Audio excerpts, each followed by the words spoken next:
again.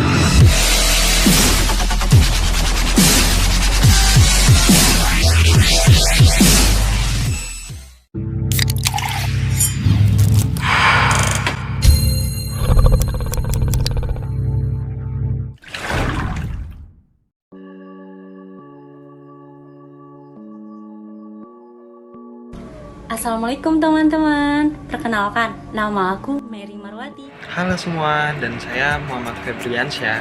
Saya Muhammad Iqbal, mahasiswa S1 Akuntansi, kelas 02 Sake 010. Aku dari perwakilan mahasiswi Universitas Pamulang, yaitu Prodi S1 Akuntansi, kelas 02 Sake 10.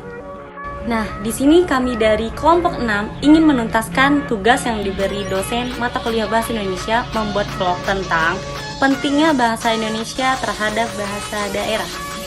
Guys, kalian pasti pada tahu kan, Indonesia itu memiliki beragam banyak suku. Ayo, pada tahu nggak ada berapa suku di Indonesia? Ya, betul. Di Indonesia memiliki lebih dari 300 kelompok etnis atau suku bangsa. Lebih tepatnya, terdapat 1.340 suku bangsa menurut sensus BPS tahun 2010. Sebelum balik lagi ke pokok pembahasan materi, udah ada yang tahu belum nih apa itu bahasa Indonesia? Benar, bahasa Indonesia adalah bahasa Melayu yang dijadikan sebagai bahasa yang resmi untuk Republik Indonesia serta bahasa untuk mempersatukan bangsa Indonesia. Bahasa Indonesia diresmikan penggunanya setelah proklamasi kemerdekaan pada hari sesudahnya. Tahu nggak sih guys, di Timur Leste, bahasa Indonesia berstatus sebagai bahasa kerja loh. Dilihat dari linguistiknya, bahasa Indonesia merupakan salah satu dari berbagai ragam bahasa Melayu. Dasar yang dipakai ialah bahasa Melayu Riau atau Kepulauan Riau sejak abad ke-19 lalu loh. Fonologi serta tata bahasa Indonesia dianggap relatif mudah. Dasar-dasar yang penting untuk komunikasi dasar bisa dipelajari hanya beberapa minggu saja. Bahasa Indonesia sendiri memiliki beberapa fungsi loh. Kalian tahu tidak apa saja? Nah, di sini kami beritahu ya. Pertama, sebagai komunikasi resmi, contohnya surat menyurat, pengumuman resmi, dan lain-lain.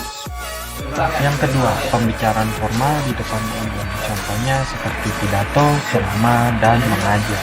Yang ketiga, wacana teknis atau tertulis, contohnya membuat karangan ilmiah, tesis, laporan resmi, dan lain-lain. Dan terakhir, pembicaraan formal, contohnya murid kepada guru, bawahan kepada atasan, penjual, dan pembeli.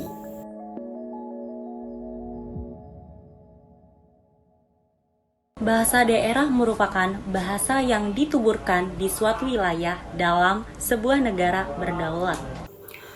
Bahasa daerah sebagai salah satu kekayaan bangsa memiliki fungsi sebagai alat komunikasi bagi masyarakat pendukungnya. Selain sebagai bahasa interetnik, bahasa daerah juga berfungsi sebagai pendukung bahasa nasional yaitu bahasa Indonesia. Apa sih tujuan kita mempelajari bahasa daerah? Nih, Mary kasih tahu. Yang pertama, kita dapat menghargai suatu budaya tersebut dan memperlancar komunikasi antar orang daerah luar.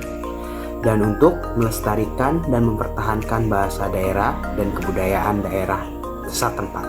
Di sini, kami mau memberikan sedikit contoh dari bahasa daerah yang sudah kami terjemahkan ke bahasa Indonesia. Bahasa daerah Mary yaitu bahasa daerah Lampung. Contoh yang pertama, gopa kabarmu, wawai kudut. Bahasa Indonesianya, bagaimana kabarmu? Apakah baik-baik saja? Bahasa daerah suku Minang. Kabarnya sana, lain sehat-sehat saja kan? Memiliki hati, bagaimana kabarmu? Apakah baik-baik saja? Oke guys, udah dulu nih vlog singkat dari kita. Sudah paham kan? Cukup sekian, terima kasih atas waktunya, dan mohon maaf bila terdapat tutur kata yang kurang berkenan. Kepada Allah kami mohon ampun, kepada kalian kami meminta maaf.